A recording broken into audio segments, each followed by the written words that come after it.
एक दफ़ा देवतियां की सभा लगी जिन्हां विच नारद भी है।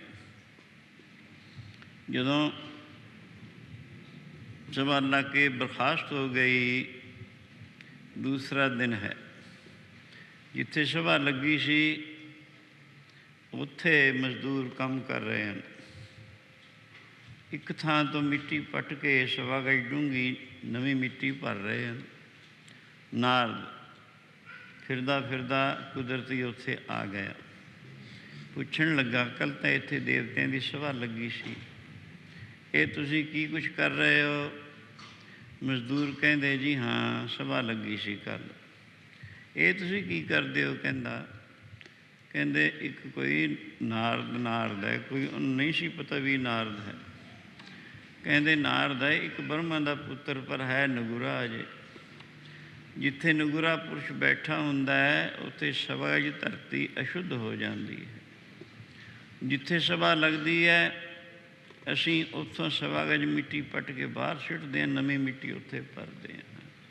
इत्थे कल नारद बैठा सी, इस करके ये मिट्टी पट के और नवीं मिट्टी भरनी है। ये सुन के नारद नूं बड़ा दुख होया, क्योंकि अपनी तौहीन कोई भी पसंद नहीं करता।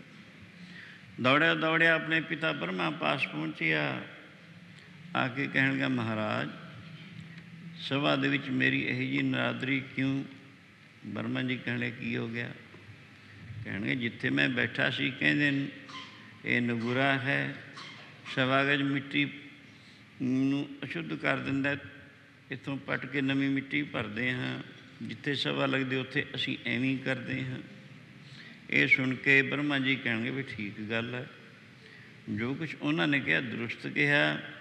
नारद कहंदा मैं तुहाडा पुत्र हाँ, मैनूं भी कोई गुरु की लोड़ रहेगी? कहणगे भावें तू खुदा दा पुत्र होवें, ये मर्यादा तो सबनों ही पूरी करनी पेगी। प्राचीन अवतार गए, उन्होंने भी ये मर्यादा पूरी करनी पई।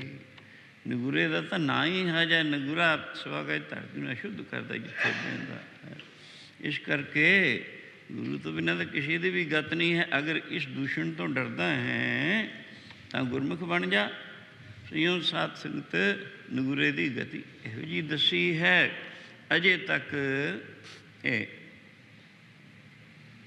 फरीद बेपीरा सी, बेमुर्शदा सी, निगुरा सी। निगुरे पुरुष नूं रब दा मिलाप नहीं, तदे 36 साल लगे। ऐनियां कठिन तपस्यावां कीतियां जो कथन तो बाहर हैं, पर रंचक मात्र भी सुख शांति का उसनूं कदे झलका नहीं वजिया। यूँ किसी ने फिर दसिया, कहणगे फरीद यूँ रब ने मिलना जिवें तू करदा। ये तो जिहड़ी गल है ये नियमबद्ध जिहड़ी हुंदी है उस नियम के अनुसार हुंदी है। ये नियम है, ईश्वरी कानून है। गुरु तो बिना, मुर्शिद तो बिना रब का मिलाप नहीं हुंदा। कोई मुर्शिद कामल ढूंढ। उस दिन तो फरीद नूं लगन लगी। पहुंचा ख्वाजे दी अजमेर। एक आरफ लोग सन, तत्वेते ब्रह्म ज्ञानी। उन्हां दी शरण पहुंचिया, अपनी उत्कंठा ज़ाहर की, अपना शौक ज़ाहर किया भी मैनू इतने साल हो गए कठिन तप करदियां।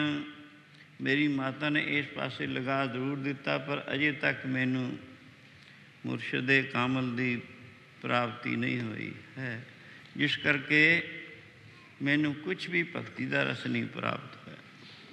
सो उन्हां किया गल दुरुस्त है, बिना पीर तो गुरु तो मुर्शद तो बिना खुदा का मिलाप नहीं हुंदा है। फिर कहण फरीद उन्होंने कहना कृपा करो। कह लगे हाँ कृपा हुंदी है, जिथों कोई गुण हासिल करना होवे उस पुरुष की सेवा करके फिर जाके गुण की प्राप्ति होंगी। बड़े बड़े कठिन सेवावां कीतियां इसकी प्राप्ति वास्ते अधिकारी जना ने। स्वयं फरीद ने उसनूं मुर्शिद थापिया। उन्होंने पहले दिन प्रभु दे मिलन का सही सही रस्ता दसिया। पहले दिन ही वो शांत नसीब हुई जिहड़ी 36 साल की कठिन तपस्या विच कदे भी नहीं सी हुई। ਇਉਂ ਦੱਸਿਆ ਵੀ 100 ਸਾਲ ਦੀ ਬੇਪੀਰੇ ਪੁਰਸ਼ ਦੀ ਰਿਆਸਤ ਦੇ ਨਾਲੋਂ, ਬੰਦਗੀ ਦੇ ਨਾਲੋਂ ਇੱਕ ਘੜੀ ਦੀ ਮਹਾਂਪੁਰਖ ਦੀ ਸੰਗਤ ਜ਼ਿਆਦਾ ਸ਼ਾਂਤਦਾਇਕ ਹੋਇਆ ਕਰਦੀ ਹੈ।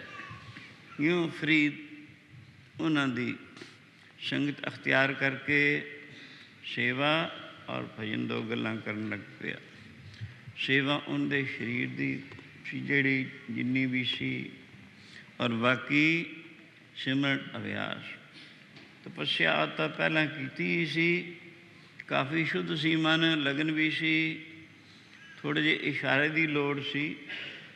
ਹਾਂ, ਇਸ ਕਰਕੇ ਜਲਦੀ ਹੀ ਰੰਗਣ ਚੜ੍ਹ ਗਈ। ਇਉਂ 12 ਸਾਲ ਉੱਥੇ ਸੇਵਾ ਦੇ ਵਿੱਚ ਲਗਾਏ। 12 ਸਾਲ ਦੀ ਸੇਵਾ ਤੋਂ ਬਾਅਦ ਫਿਰ ਕਰੜੀ ਕਸਵੱਟੀ ਲੱਗੀ। ਸਕੂਲਾਂ ਕਾਲਜਾਂ ਦੇ ਵਿੱਚ ਬੱਚੇ ਪੜ੍ਹਦੇ ਹਨ, ਉਹਨਾਂ ਦੇ ਇਮਤਿਹਾਨ ਹੁੰਦੇ ਹਨ। ਤੀਸਰੇ ਮਹੀਨੇ 6ਵੇਂ 9ਵੇਂ ਔਰ ਐਨੂਅਲ ਐਗਜ਼ਾਮੀਨੇਸ਼ਨ ਸਾਲ ਪਿੱਛੋਂ ਹੁੰਦਾ ਹੈ। ਉਸ ਤੋਂ ਬਾਅਦ ਫਿਰ ਅਗਲੀ ਕਲਾਸ ਦੇ ਵਿੱਚ ਜਿਹੜੇ ਪਾਸ ਹੁੰਦੇ ਨੇ ਉਹ ਅਧਿਕਾਰ ਰੱਖਦੇ ਹਨ। ਸੋ ਇਉਂ ਇਸੀ ਤਰ੍ਹਾਂ ਇੱਧਰ ਵੀ ਸਤਪੁਰਸ਼ ਵੀ, ਰੂਹਾਨੀ ਬਜ਼ੁਰਗ ਵੀ ਆਪਣੇ ਸ਼ੀਸ਼ਾਂ ਦੇ ਇਮਤਿਹਾਨ ਗਾਹੇ ਬਗਾਹੇ ਲੈਂਦੇ ਹੀ ਚਲੇ ਆਏ, ਤਾਂ ਕਿ ਮੰਜ਼ਿਲੇ ਸ਼ਰੀਅਤ ਤੋਂ ਤਰੀਕਤ ਵੀ, ਤਰੀਕਤ ਤੋਂ ਮਾਰਫਤ ਤੋਂ ਮੰਜ਼ਿਲੇ ਹੱਕ ਵਿੱਚ ਸਥਿਤ ਕਰ ਦੇਣ, ਜਿੱਥੋਂ ਫਿਰ ਅੱਗੇ ਕੋਈ ਅਵਸਥਾ ਨਹੀਂ ਹੈ। ਇਉਂ ਫਰੀਦ ਦਾ ਮਨ ਸ਼ੁੱਧ ਹੁੰਦਾ ਚਲਾ ਗਿਆ।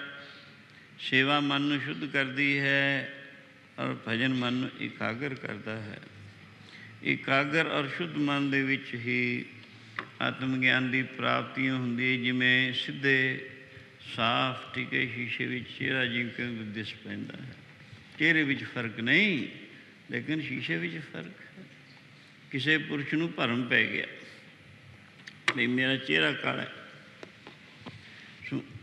ਉਹਨੂੰ ਭਰਮ ਦੂਰ ਕਰਨ ਵਾਸਤੇ ਕੀ ਉਪਾਅ ਕਰਨਾ ਪਏਗਾ? ਇਹੀ ਉਪਾਅ ਕਰਨਾ ਪੈਣਾ, ਸ਼ੀਸ਼ੇ ਵਿੱਚ ਦੇਖਣਾ ਚਿਹਰਾ। ਸੋ ਸ਼ੀਸ਼ਾ ਜੇਕਰ ਪੁੱਠੇ ਸ਼ੀਸ਼ੇ ਵਿੱਚ ਦੇਖੀ ਜਾਵੇ ਕਿਵੇਂ ਚਿਹਰਾ ਦਿਸੂਗਾ? ਅਗਰ ਪੁੱਠਾ ਵੀ ਨਹੀਂ ਹੈ, ਸਿੱਧਾ ਸ਼ੀਸ਼ਾ ਬਿਲਕੁਲ ਮੈਲਾ ਹੈ, ਅੰਧਲਾ ਹੈ, ਫਿਰ ਵੀ ਚਿਹਰਾ ਨਹੀਂ ਦਿਸੇਗਾ। ਅਗਰ ਸ਼ੀਸ਼ਾ ਕੁਛ ਸਾਫ਼ ਵੀ ਹੈ, ਚਿਹਰੇ ਦੇ ਸਾਹਮਣੇ ਨਹੀਂ, ਇੱਧਰ ਉੱਧਰ ਹੈ, ਫਿਰ ਵੀ ਚਿਹਰਾ ਨਹੀਂ ਦਿਸੇਗਾ। ਇਸੀ ਤਰ੍ਹਾਂ ਪਰਮਾਤਮਾ ਸਭ ਨੂੰ ਹਾਜ਼ਰਾ ਹਜ਼ੂਰ ਹੈ ਕਿ ਜ਼ਾਹਿਰਾ ਜ਼ਹੂਰ ਹੈ, ਕਦੇ ਵੀ ਦੂਰ ਨਹੀਂ, ਹੱਥਾਂ ਪੈਰਾਂ ਨਾਲੋਂ ਵੀ ਨੇੜੇ ਹੈ। ਕਹਿ ਰਵਿਦਾਸ ਹੱਥ ਪਏ ਨੇੜੇ, ਪਰ ਉਸਦੇ ਦੇਖਣ ਵਾਸਤੇ ਮਨ ਰੂਪੀ ਦਰਪਣ ਦੀ ਲੋੜ ਹੈ। ਸਾਡਾ ਮਨ ਰੂਪੀ ਸ਼ੀਸ਼ਾ ਪਹਿਲੇ ਤਾਂ ਪੁੱਠਾ ਹੋ ਚੁੱਕਾ ਹੈ। ਕੁਝ ਸੰਗਤ ਦੇ ਜ਼ੇਰੇ ਅਸਰ, ਬੁਰਾਈਆਂ ਵਿੱਚ ਲੱਗਣ ਕਰਕੇ ਇਹ ਮਨ ਰੂਪੀ ਸ਼ੀਸ਼ੇ ਦੇ ਵਿੱਚ ਹਮੇਸ਼ਾ ਹੀ ਪਰਾਗੰਦਾ ਖਿਆਲ ਉੱਠੀ ਜਾਂਦੇ, ਕਿਉਂਕਿ ਜਿਹੇ ਜਿਹੇ ਕੰਮਾਂ ਵਿੱਚ ਲੱਗਦਾ ਉਹ ਜਿਹੇ ਖਿਆਲ ਉੱਠਿਆ ਕਰਦੇ ਨੇ। ਸੋ ਇਸ ਕਰਕੇ ਇਹ ਮਨ ਰੂਪੀ ਸ਼ੀਸ਼ਾ ਅਤਿਅੰਤ ਮੈਲਾ ਹੈ। ਜਦੋਂ ਫਿਰ ਇਸ ਨੂੰ ਵੱਡੇ ਭਾਗਾਂ ਕਰਕੇ ਮਾਨੁਖ ਦੇ ਮਿਲਗੀ ਤੋਂ ਬਾਅਦ ਸਤਸੰਗ ਨਸੀਬ ਹੋਵੇ, ਫਿਰ ਇਹ ਸ਼ੀਸ਼ਾ ਕੁ ਸ਼ੁੱਧ ਹੋਣ ਲੱਗਦਾ ਹੈ। ਇਹਦੇ ਵਿੱਚ ਨਾਸਤਿਕ ਭਾਵਨਾ ਵੀ ਆਈ ਹੋਈ ਹੈ ਕਿ ਰੱਬ ਹੈ ਨਹੀਂ।